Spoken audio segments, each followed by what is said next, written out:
My Borrowed Son. Chapter 19. Weirdness in the Walls.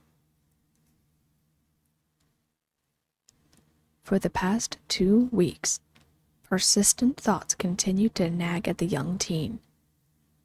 Everything he did seemed to bring up the most peculiar sensations and odd thoughts. Something about that lunch with his mom continued to bother Parker. Why did she seem nervous? Where had that drill bit come from, if not from her toolkit?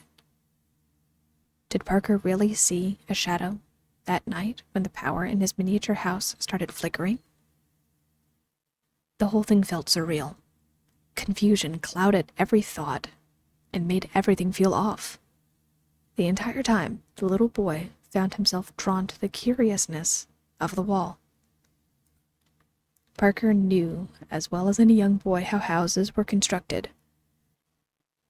There was drywall, and support beams, and load-bearing walls, as well as dozens of cords and electrical connections, along with pipes that filled the spaces a normal person couldn't see. Like the veins and arteries and organs in a person, there was a lot in a house that was unseen. What else might be unseen? Mice, for one, were like viruses of the body of the house. They were unseen and could cause a lot of damage when left unaddressed. But even Parker knew that mice didn't know how to draw and write. Try as he might, Parker's scouring of the internet provided no reference to the sketch he found along the baseboard just inside of the electrical cover when he went poking around 2 weeks ago. There were no carpentry marks that he could find that looked like the mark he found, though he'd learned quite a bit about architecture and construction shorthand. Parker concluded it was either something the previous tenant left, or something that was an in-house design for whoever built his family's home. Because, deep down, Parker found himself wanting to discount a third option, that someone else made that mark. Someone like him. It was possible. Parker knew his condition was rare, and that there were practically no reported cases about it. He knew because he spent a lot of time trying to research it on his own, late at night, when his mom was sound asleep. It was a move of what he considered desperation, to find someone else to talk to about why he was the way he was. Being small was hard, and Parker wished he could talk to someone about it from time to time. Someone who was like him, who would understand. Someone to compare notes and experiences with. Perhaps, in the back of his mind, he wanted someone else to be there so he could talk to them. But the thought of some strange person who was small, like him, living in the walls sounded like something out of a fantasy book. Parker had heard of stories like The BFG by Roald Dahl and Thumbelina by Hans Christian Andersen, but those were fiction stories meant for kids. On the other hand, Parker did exist. He was alive. And he was approaching 4 inches tall now, with all of his recent growth spurts. So, didn't that mean that those stories could have pulled from a realistic source? Was it really so far of a stretch to think that these stories might have been pulled from true experiences with someone his size?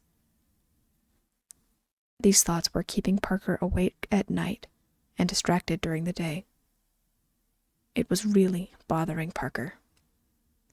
What was worse was that his friends were noticing his absent stares as his mind whirred and worked the same problem over and over.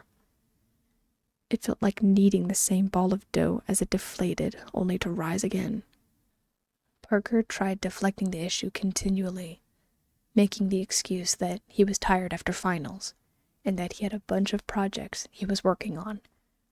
But it felt dishonest to keep something like this from his friends. What made it worse was that Parker didn't feel like he could bring it up to his mom. Her reaction before was enough of an indication that something was off, and Parker didn't want to bring it up. It felt weird talking to her about it now if he was being honest with himself. Parker's friends were really thoughtful and considerate, especially Selena, who was calling more frequently to check up on him. It was a nice distraction. Sadly, it wasn't enough to draw Parker away completely from the nagging sensation that he was missing something important. So, finally, he had enough. Parker needed to know. He needed to know why the darkness of the wall felt alluring. He needed to know why these sensations were infecting his mind. He needed to know if he was missing something. So, nearing midnight, when his mom was asleep, Parker decided he needed to act. He forced himself out of bed and pulled up some already dirty clothes, so his mom didn't suspect he was up when he wasn't supposed to be. There were a few tools that Parker just felt were necessary that he shoved into his backpack, like a spare thumbtack, string, a safety pin, and a spare battery for his flashlight that he pulled onto his shoulder. Trembling with anticipation, Parker tiptoed out of his little space to the line affixed to the back of the table. It took moments to slide down the line, the fibers making Parker's slightly sweaty hands burn. Touching down on the ground felt like landing on an alien planet in a dream. Nothing felt real. And yet, it did at the same time. Parker approached the electrical cover and heaved a few times before managing to wiggle it free from its place. It slid off to the side and made a slight cracking sound as it fell a few inches, leaving a nice little hole for Parker to slide into. Once again, the sensation overcame him. The vertigo of the room overwhelmed the small boy, while the darkness of the wall beckoned him forward. This time, however, Parker didn't resist. He cautiously hoisted himself up onto the ledge and slid down onto the other side of the wall. Parker hit the ground and immediately found his eyes adjusting to the pitch-black darkness in front of him. He couldn't see clearly by any means, but Parker could better make out outlines of the beams when he was close. The young teen flicked on the flashlight on his shoulder, readjusting the elastic band he used to keep it affixed to his shoulder and arm, and decided to take an extra precaution to make sure he didn't get lost. On a nearby exposed nail, Parker fished into his pack and pulled out some of the thread he had placed in his pack and tied it onto the head of the nail. It was a camping trick his mom told him about, so he wouldn't get lost. When this thread runs out, I'll go back. I just have to see. Parker took a deep breath and closed his eyes before daring to venture forward into the darkness, the light on his shoulder leading the way. There was something reassuring about this narrow passageway in between the walls. Every towering beam that the nearly 4-inch tall boy passed didn't produce the same sense of vertigo that being outside of the walls gave him. The smell of the undisturbed wood between the walls brought with it a sense of nostalgia. The sense of familiarity washed over him. But why?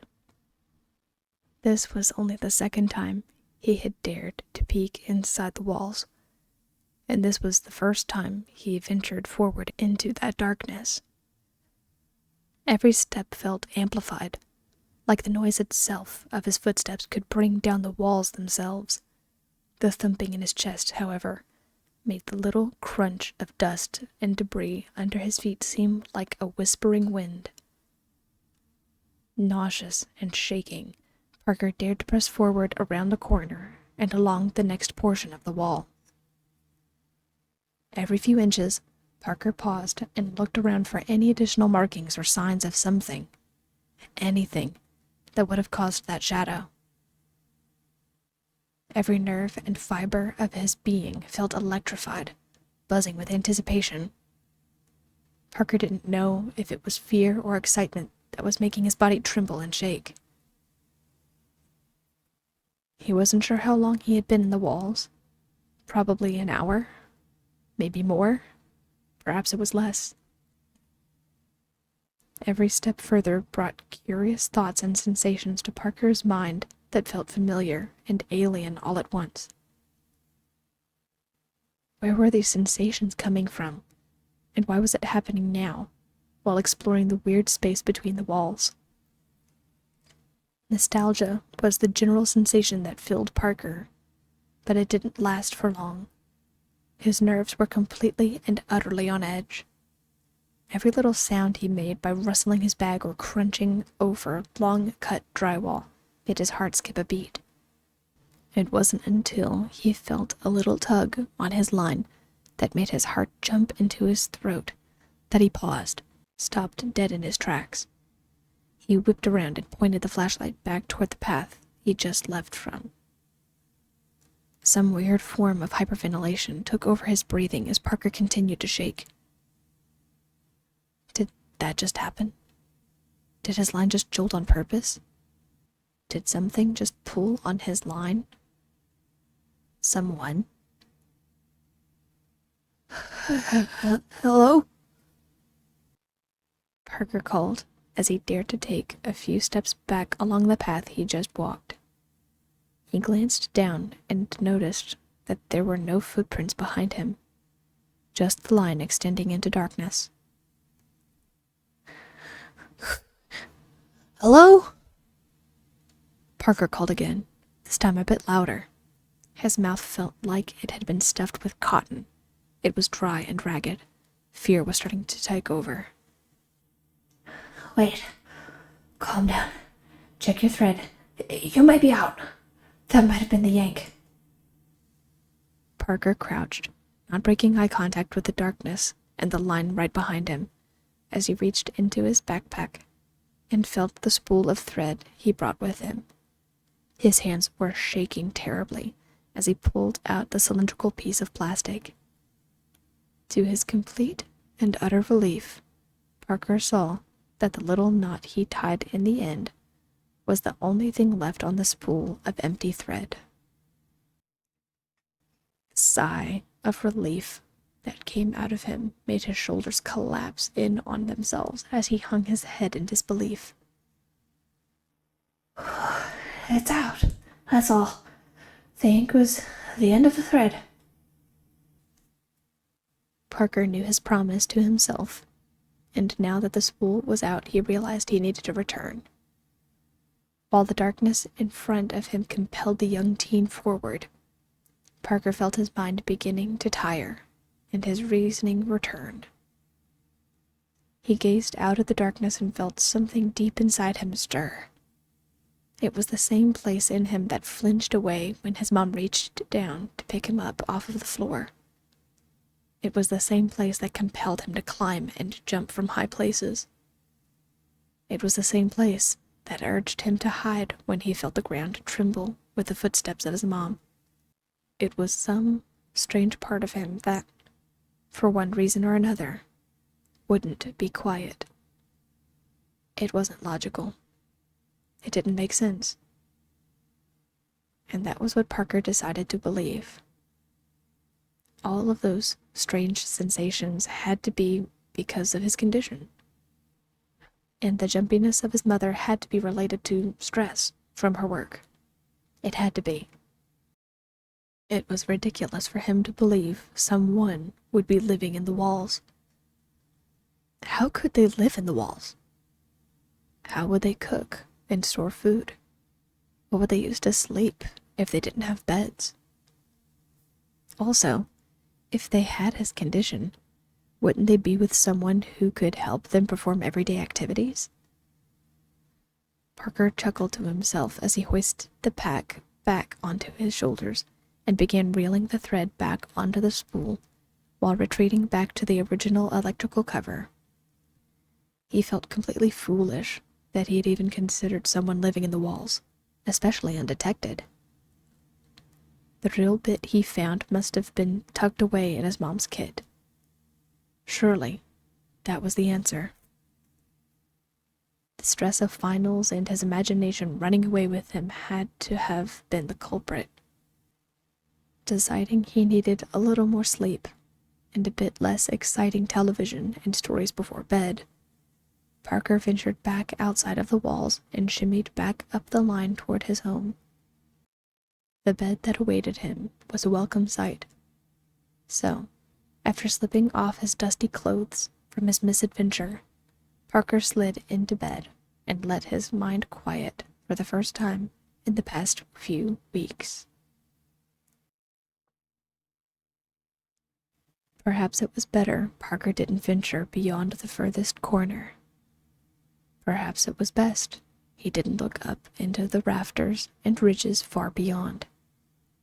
Perhaps it was better the young teen didn't find what he wasn't meant to find. Kurz knew it while he walked along the beams. He was on his way back from the kitchen after borrowing some sugar, salt, and a few other odds and ends for his personal stores. It was in that darkness that he noticed a light far below him walking along the walls. Kurz immediately extinguished his own light and followed along the path, realizing immediately that the form below was Parker, the borrower boy who thought he was a human. For a while, the experienced borrower debated on whether or not now was the time to introduce himself to the young teen. He was in the walls after all, and hearing Parker calling out "hello" made Kurz stop completely in his tracks as he was terrified Parker might have seen him. Parker eventually returned back and left the relative safety of the walls to return to his home in the human's domain. The seasoned borrower watched the young teen inch up his line and vanish back into the dollhouse. Kurz sighed as he crouched and gazed down at the home. He understood a little of what Parker's mom must be going through. Parker was old enough to know. But was he old enough to understand? Parker needed to know the truth. But was it too late? Or was it still too soon?